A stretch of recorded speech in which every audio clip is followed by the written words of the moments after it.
Tullamore Garda station was the site for the first ever protest for the newly formed Justice for All group, who have formed with the intention of combating Garda corruption. I asked for their opinions and why they were protesting. No, we're here looking for justice for Shane Toohey. Well, Shane was at a nightclub in Clara in County Offaly some years back, and he was abused and assaulted by certain people, which Garda didn't investigate. One of them wasn't investigated, wasn't interviewed for 7 months later. And we believe that there has been a cover-up all along the line with this. Everywhere we go is a blank wall. There's no one telling us anything, and CCTV video and all that stuff was all lost, supposedly collected but lost. So make your own mind up after that, on it. But that's why we're here today. We're not anti-Garda or anything like that. We're just looking for justice. We'd like to have an investigation into this and sort it out. There's people going through trauma for years here over this. I'm basically here, I suppose, because of corruption that's going on within the Guards in Limerick, and the name of the Guards seems to come before any justice, and that's not the way it should be. As far as I'm concerned, the Garda of Tullamore done me an injustice here. Was brought into the court and was given a conviction that it never should, if they had it properly investigated, it never should have happened. But anyway, that's why I'm here today, to highlight and to support the people here that's said the like of Shane's people and people like that, because I know exactly what people has gone through with Garda.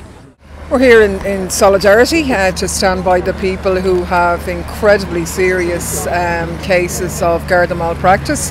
I think it's not every day that you'd have a protest outside the Garda station. It's actually incredibly unusual.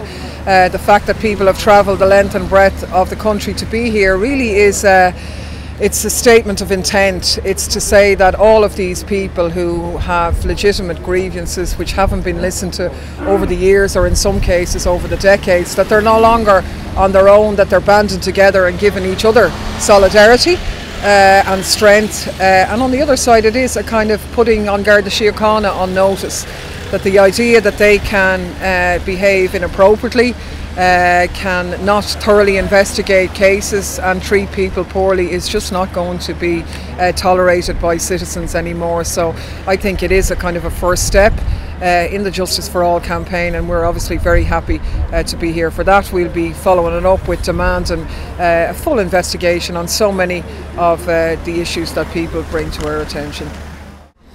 I couldn't go downstairs in the night because I had been killed by the guards. They'd have beaten the you-know-what out of me. So I opted not to give the bloods, but they turned up in the court, the consultants who took my blood certified it, and I was still done for drunken driving. And I've been run off the road. They've compensated for that. So I have no... Two of my daughters are married to a Gardaí, so I've no problem with the Gardaí. It's only the corrupt ones. And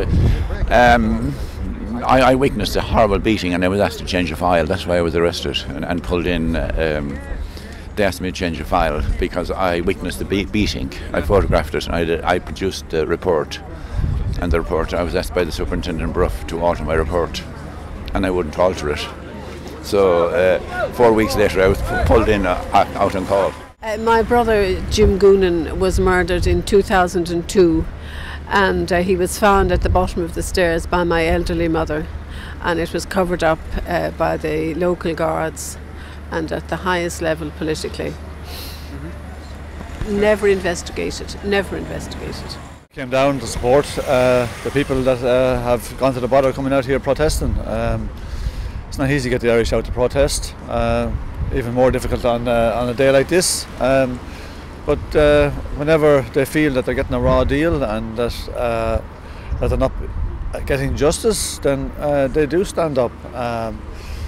We don't have a history of protest in this country, but you drive them far enough and they will protest. And I tell you, a lot of these people have been aggrieved for a long time, and it's really ingrained in them at this stage that they were denied justice, and it's to be denied justice is something probably hard to understand if it's never happened to you, but it leaves a mark on you, and you just don't forget it. You don't get over it, and you fight to overturn the unfairness of it, and you'll do it to the ends of the earth. Yeah. No, I'm one of the Garda whistleblowers who went to Clare Daly, and then this all stemmed from that, And what you have here, you have a lot of people who contacted, the 4 independent TDs in relation to the way they were treated by the forces of the state, but the guards and other organs of the state, and they contacted the TDs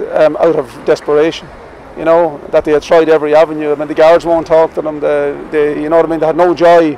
They got no answers in relation to in relation to their various grievances. You have several unexplained deaths here of people who died in very, very mysterious circumstances, and the families maintain that those deaths were not investigated properly. In relation to other matters, you have people who were basically the victims of malicious prosecutions by members of the Garda Síochána.